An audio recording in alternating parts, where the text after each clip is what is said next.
Bon, on fait quoi? Bonjour à tous et bienvenue dans cette nouvelle vidéo. Aujourd'hui, on est le jeudi 6 février 2020 et c'est le 37e jour de ce grand défi des une vidéo par jour pendant 366 jours.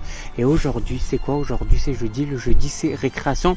Mais pas aujourd'hui. Aujourd'hui, j'ai décidé de changer et de ne pas faire récréation parce que je vais rajouter quelque chose d'autre au jeudi. Une autre thématique. Pourquoi? Parce que je peux pas faire toutes les semaines des récréations. J'ai pas assez peut-être de créativité, mais je veux dire c'est beaucoup trop compliqué pour toutes les semaines vous emmener quelque chose de nouveau que je crée à chaque fois. Donc du coup c'est pour ça que j'ai décidé de laisser récréation le jeudi, mais de faire plus souvent une autre thématique qui va s'appeler boîte à outils. Boîte à outils, c'est quoi? C'est le nouveau rendez-vous du jeudi. En plus, bien sûr, ça veut dire que des fois, il y aura soit un boîte à outils, soit une récréation. Mais là, pour aujourd'hui, ce serait un boîte à outils. Et boîte à outils, c'est quoi? C'est très simple. C'est qu'en fait, je vais vous parler de plusieurs thématiques, etc. Par exemple, là, aujourd'hui, ça sera l'écologie. Et en fait, je vais vous donner une boîte à outils, donc plein de logiciels, de sites, des méthodes, des techniques, etc. pour pouvoir gérer cette chose au mieux. Par exemple, aujourd'hui, c'est quoi? Comme vous avez pu le voir dans le titre, aujourd'hui, c'est la boîte à outils pour surfer sur Internet écologiquement. Simplement d'aller sur Internet sans faire du mal à la planète. Et donc aujourd'hui, je vais vous présenter les 3 outils pour faire ça. C'est parti. Alors déjà, avant de parler de ça, il faut comprendre un peu pourquoi Internet pollue. Donc déjà, Internet, ça pollue énormément. Je crois que c'est à peu près 10% de tous les gaz à effet de serre qu'il y a dans la planète. Donc c'est vraiment quand même pas mal colossal. Mais du coup, le problème, c'est qu'on y est tous sur Internet. Donc comment faire? Et là justement je vais vous présenter moi 3 choses. La troisième je la connaissais pas, ça m'a un peu choqué de voir ça, mais c'est super bien. Et je vais vous présenter ces 3 outils là qui vont vous permettre de faire ce que vous faisiez d'habitude. Mais là grâce à ces outils vous pourrez mieux naviguer sur Internet en faisant même au contraire pas du mal à la planète mais du bien en plus, et avoir une vraie responsabilité quand vous surfez sur Internet. Le premier outil, c'est un outil que vous connaissez déjà, c'est un site web et une application qui s'appelle Ecosia. Ecosia, normalement vous connaissez, vous avez toujours une pub qui passe quand vous regardez une vidéo, et puis ça a été très connu cet été grâce, entre parenthèses on va dire, en Amazonie quand il y a eu le feu cet été. Du coup à partir de ça, Ecosia ils ont fait plein de pubs et tout, les Brésiliens sont tombés dessus et du coup ils l'ont adopté directement forcément pour pouvoir aider l'Amazonie, dénoncer tout ce qui se passait avec Bolsonaro, tout ça, les présidents au Brésil.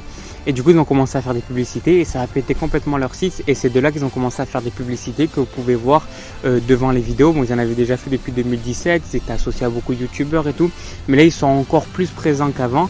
Et du coup aujourd'hui Ecosia c'est juste quelque chose qui est énorme. Alors déjà comment ça fonctionne?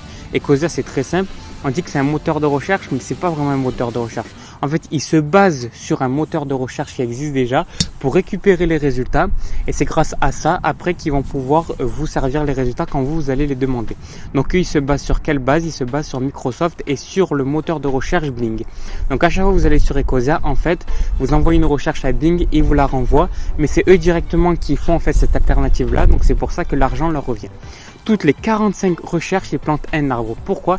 Tout simplement parce qu'en fait à chaque recherche c'est un demi-centime. Donc c'est même pas un centime, c'est 0,5 centimes pour une seule recherche, et du coup il faut 45 recherches pour planter un arbre parce qu'un arbre coûte en moyenne 22 centimes. Donc toutes les 45 recherches vous faites planter un arbre, donc c'est juste génial comme truc. On se dit qu'on peut faire la même chose qu'on fait tous les jours, mais là cette fois-ci responsablement. Ça veut dire que aujourd'hui tout le monde va sur Internet, on fait des recherches, on doit en faire au moins 30 par jour chacun. Chaque habitant dans le monde doit faire au moins 30 recherches par jour sur le web. On va faire une moyenne, on va dire à peu près 10 recherches par jour. Pour aller sur Facebook, sur Instagram, n'importe quoi, à chaque fois on fait une recherche. Et là, au lieu de faire une recherche, de donner l'argent à Google, on ne sait même pas ce qu'il va faire cet argent, là vous pouvez aider la planète avec le moteur de recherche Ecosia. Aujourd'hui, Ecosia c'est 83 millions d'arbres plantés dans le monde, au Burkina Faso, au Brésil et dans le monde entier. Et je crois que c'est à peu près plus de 16 ou 17 pays où ils ont pu planter des arbres partout dans le monde. Donc c'est juste énorme. Et du coup ce que je voulais dire sur ce moteur de recherche là, c'est que c'est juste génial de se dire qu'on peut en fait avec une recherche, avec ce qu'on fait tous les jours, pouvoir mieux le faire. Et donc c'est le premier de notre boîte à outils.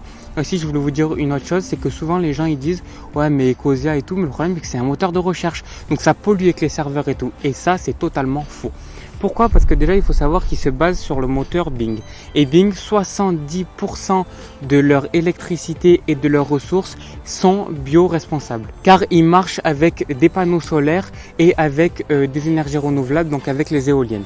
Donc 70% fait ça. Mais le problème c'est qu'il reste encore 30%. Alors du coup, pour être à 100% de faire zéro gaz à effet de serre, ce qu'ils ont fait, c'est que eux-mêmes sur leur propre serveur, ils ont installé du coup des panneaux solaires et tout. Donc aujourd'hui, Ecosia, ils ont aucun impact sur l'écologie et au contraire, encore plus, enfin aucun impact négatif sur l'écologie et justement, ils ont un impact positif sur l'écologie parce qu'à chaque fois que vous allez sur leur site, eh bien, vous plantez un arbre. Donc voilà, ça c'était le premier. Alors là, je ne vais pas le mettre en deuxième, celui que je vais vous donner maintenant, mais c'est juste pour vous dire qu'il y a un petit cousin, un petit concurrent à Ecosia qui s'appelle Ecogine.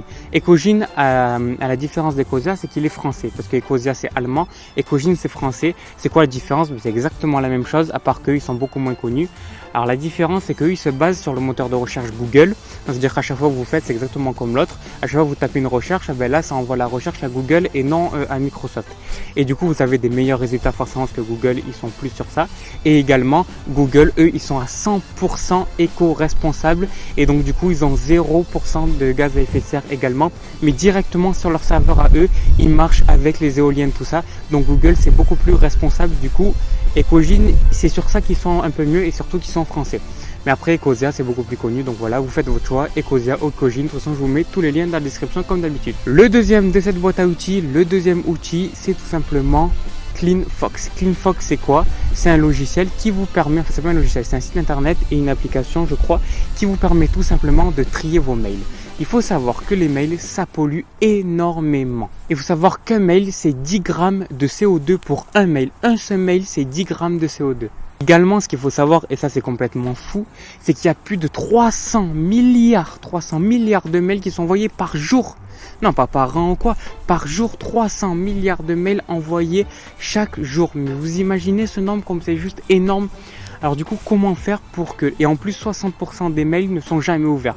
Alors comment faire pour que finalement vous gardez seulement les mails que vous avez besoin? Il y a une solution qui s'appelle CleanFox. CleanFox, c'est simple. Vous rentrez votre boîte mail et eux, ils vont regarder tous les mails qui servent à rien, tous les spams, même ceux que votre boîte mail n'a pas réussi à trouver, eux, ils vont les trouver et ils vont vous les supprimer automatiquement. Du coup, ça permet de faire du tri de tout ce que vous ne regarderez jamais dans tous les cas. Et après, il y a une autre fonctionnalité qu'ils font aussi, c'est de se désabonner des newsletters que vous ne regardez pas. Donc, il va vous proposer, est-ce que vous voulez supprimer cette newsletter, celle-là, voilà. Moi, je vous conseille de le faire, ça, de supprimer une newsletter. Il y a plein de newsletters comme par exemple YouTube. Moi, avant, beaucoup, je recevais à chaque fois qu'il y avait une vidéo YouTube, je recevais un mail. Mais ça servait à rien. J'avais les notifications YouTube directement pour ça. Et non, à chaque fois, je recevais un mail. Donc, tous les trucs comme ça, ou pareil pour Facebook, les anniversaires et tout ça, vous n'avez pas besoin. Vous êtes sur Facebook, vous avez déjà. Donc, moi, je vous conseille de enlever les newsletters de toutes les choses que vous ne servez pas et que vous n'ouvrez jamais. Et si vous avez la flemme de faire ça, c'est pour ça que CleanFox est là pour ça. Avec CleanFox, vous cliquez sur un bouton et tout est fait automatiquement en 30 secondes. Donc c'est pour ça que je vous conseille le deuxième outil qui est CleanFox. Et le troisième outil, comme vous pouvez voir derrière moi, le soleil est en train de se coucher petit à petit parce qu'il est 18h10, c'est pour ça. Donc de toute façon, la vidéo est bientôt terminée. Le troisième outil, c'est quoi? Alors c'est un truc que j'ai vu, j'ai rigolé quand j'ai vu ça, je me suis dit comment c'est possible? C'est tout simplement d'imprimer mais responsablement. Comment imprimer écologiquement? C'est comment on fait ça? Tout simplement avec des polices d'écriture, avec des fontes, comme on dit en anglais, qui sont tout simplement des typographies qui sont spécialement faites pour faire moins d'encre en fait. Ça veut dire que ça va consommer moins d'encre de faire ça. Donc déjà pour vous c'est mieux parce que du coup vous imprimez et vous avez moins d'encre, du coup vous pouvez imprimer plus de choses. Et en plus pour la planète forcément c'est mieux parce que du coup vous achèterez moins de cartouches.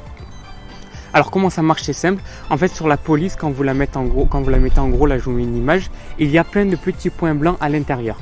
Et en fait, quand vous allez le réduire et imprimer avec ce texte-là, tout simplement, on va plus les voir les points blancs. Vous voyez, ils disparaissent complètement.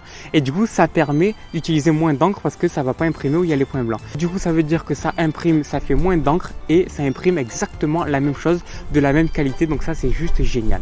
Et voilà les trois outils, je vous les ai présentés.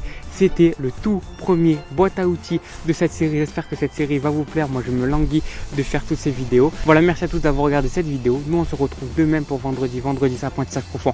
Encore une fois, dans la nature et sur la thématique de la nature. Allez, ciao!